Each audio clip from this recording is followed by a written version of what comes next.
Hi! In this video we're going to talk about the ShareReplay operator and the pitfalls you might encounter when you use it.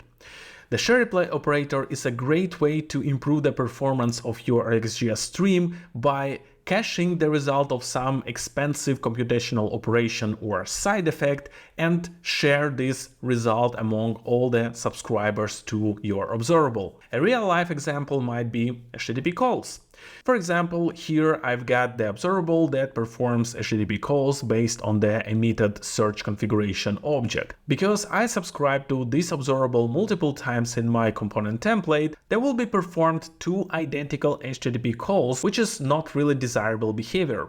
The ShareReplay allows me to avoid this situation and kind of cache the latest value that I received from the HTTP call and broadcast it to all subscribers to this user's observable, and in such a way I can avoid the duplicated HTTP call. And this is the solution I demonstrated in my last video about the most popular mistakes in RxJS, and after some time I've got the following comment. The author of this great comment highlighted a significant nuance about the ShareReplay operator which I didn't cover in the previous video. And this nuance might cause you a memory leak even though you use a sync pipe or explicitly unsubscribe from the observable. So, did I ironically made a mistake in the video about mistakes?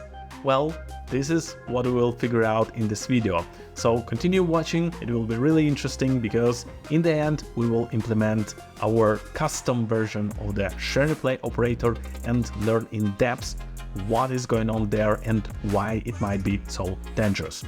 If it is your first time on my channel, my name is Dmitry and my goal is to help you to become advanced Angular developer who develops applications consciously knowing what you are doing and how things are working under the hood. In the past I covered quite a lot of advanced and unique Angular topics, so you can check them out later, but now let's focus more on the ShareReplay operator.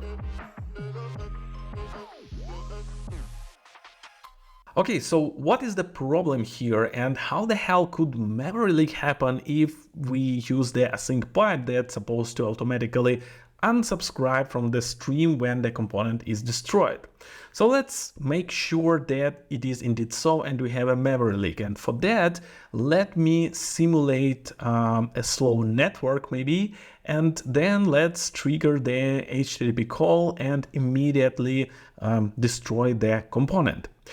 As you can see, the HTTP call wasn't cancelled, but instead it was successfully completed, which means that this subscription to HTTP call stayed alive. In this case, I would say that it is not good, not terrible, because when the HTTP call is completed, the corresponding stream will be destroyed anyway. But things are getting more dangerous when you have a long-living subscription right before the ShareReplay operator. For example, let's imagine that we don't do just a single HTTP call, but we have something like polling data. So we requested the data and then consciously call the server with the specific search config every 3 seconds to make sure that we always get the latest data from the server. In this scenario, we already have a big problem there, and it is not only that the polling continues after the corresponding component is destroyed, but every time I recreate the user search component, it will schedule a new polling subscription and you will fire HTTP calls so often eventually, so that might significantly impact the server load. This happens because under the hood, the ShareReplay operator subscribes to the source observable, and in such a way it creates a long-living subscription that by default is not being destroyed by the unsubscription teardown logic. Likewise, it happens with the switch map operator that automatically unsubscribes from the nested observable. However, you can configure the ShareReplay in the way that will destroy the internal subscription when the number of subscribers to this observable drops to 0. And for that, instead of the simple number that represents the number of replays or buffer size, you have to provide an object where besides the buffer size, you set also the property ref count and set it to true. Now, once I save this change, you will see that HTTP polling works unless I destroy the component. Once I destroy the component, there is no polling anymore, which is exactly what we would like to have in my scenario. So the idea here is that when the component is destroyed, those two async pipes I have in the component template, they will unsubscribe from the user's observable, dropping the number of subscribers to 0. When the amount drops to 0 and the ShareReplay is configured with the ref count set to true, then the internal subscription created by the ShareReplay will be destroyed as well, and the observable will be set back to the cold state. So this is what the general explanation would look like, and if you are okay with that, you can stop within this video already. But if you would like to learn more in depth how things are working, what is this internal subscription, how the ref counting is working, and many other things, then please continue watching, because in the next few minutes we are going to implement our custom simplified version of the ShareReplay operator, and we will see at all these concepts in action.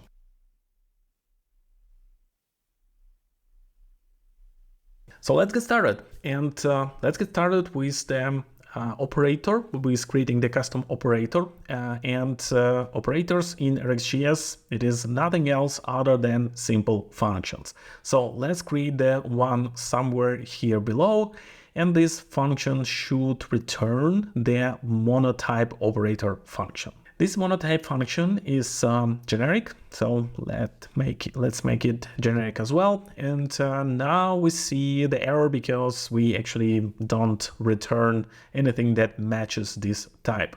And if we go and check what it should be, actually, we can see that this is an interface that extends the operator function, which actually extends the unary function, and eventually we see that, okay, it is simply a function that takes as an argument a source observable and returns another observable. So in our custom operator, we should return a function that will take a source observable, and from there we're going to return a new observable and provide the following callback function as the constructor argument for the observable class. This is something that you don't do usually. It is encapsulated in other operators. And the subscriber here is, well, if we simplify it, it is the object that we provide when we subscribe to the observable. In my case, the subscriber will arrive from the async pipes. This callback function is called every time when someone subscribes to this observable, okay? And the logic of the operator itself will be executed only once when it is activated. We can even try to apply this new operator to our user's observable instead of the original ShareReplay. Of course, currently it does nothing. It just console logs messages that tell us that, okay, the operator is kind of activated and two subscribers subscribe to it. However, you can see that my data is gone, and this is obviously because my observable doesn't emit any values yet. And to emit the value, we have to call the method next of our subscriber and provide the data we want to emit. For example, for now, let's emit just a simple empty array. And now you can see that, okay, search result didn't appear, but the counter properly worked, which proves that this empty array reached the subscribers, and from there we already read the length of the empty array. However, I don't want to emit this hard-coded value, right? It makes no sense. I want to emit the value that comes from the previous operator, yeah, which in my case, the switch map that emits the server data. To achieve that, we would need to subscribe to the source observable, and in the context of the RxJS operator, the source observable, this is the observable created by the previous operator. So when we subscribe to it, we will get the data from the previous operator. In my case, it will be observable created by the switch map operator, and it will emit the data from the server. And exactly this source observable we get as an argument for the observable callback right there. So because it is observable, I can simply subscribe to it and get a value from there. And instead the hard-coded array, I can provide the value from my source observable, right? Okay, so now, as you can see, my users got back because now we cast to subscribers not the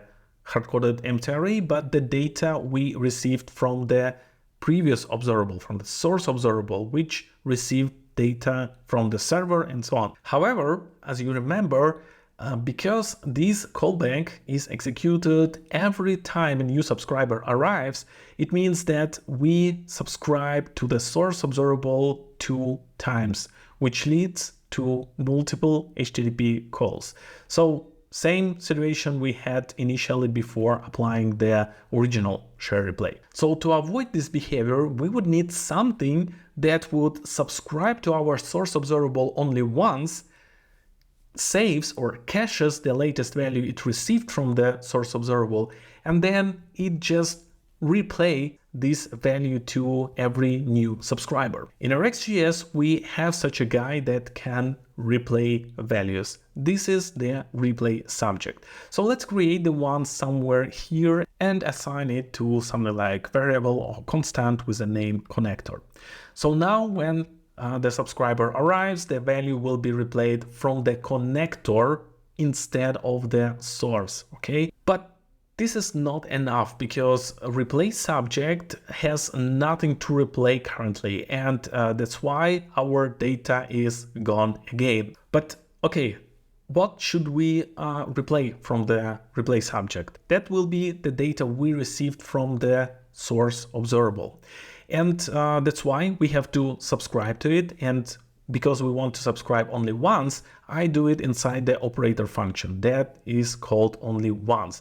So there we subscribe to it, and the data we receive from there, we just next to the replay subject. And in such a way, replay subject will just broadcast this value to every subscriber, the existing one and the new one that will arrive later maybe. And also let's immediately handle the memory leak that we created right here when we subscribed to the replay subject, and we can fix it in 2 ways actually. The first one is you can return the function from the observable callback, and inside this function you can implicitly unsubscribe because this is the function where the cleanup teardown logic is happening.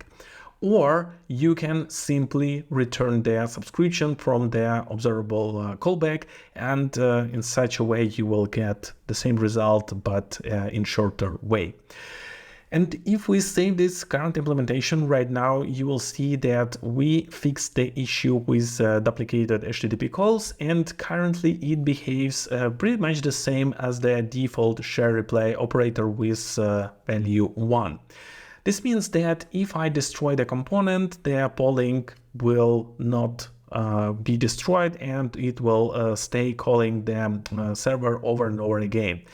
And I think at this point, many of you already understood what exactly is leaking here. This is the subscription to the source observable. And this is not a bug. This is the feature, and this is how the ShareReplay operator designed to work by default. Because the general idea behind the ShareReplay, it's like it should be a cache. So it always have to be subscribed to the source observable to have always the latest value from there, and doesn't matter when new subscriber arrives, it always have to be able to reply the latest value. But in our case, when the polling lifecycle tied to the lifecycle of the component, this strategy doesn't work as we expect. And that's why the ShareReplay got the option to kill this internal subscription to the source observable when all subscribers of the observable are gone, unsubscribed.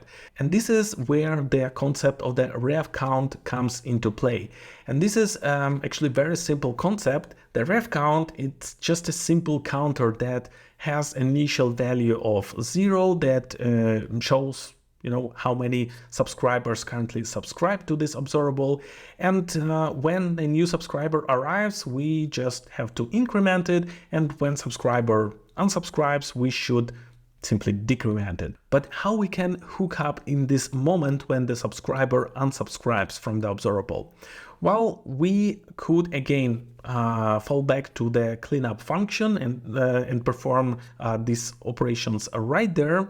But also we can use the method add of the subscriber object. So the logic that we define here will be executed when this subscriber goes away. So here we are going to decrement the ref count, and right after the decrement of the ref count, we can check if the value is back to 0. And if it is so, this means that there are no subscribers anymore for this observable. So we can unsubscribe also from the source observable. And for that, we just have to create a reference to it, and eventually we can call the unsubscribe method if the ref count falls back to 0. And at this time, we get a behavior identical to the one we had with configured ShareReplay operator with the ref count set to true.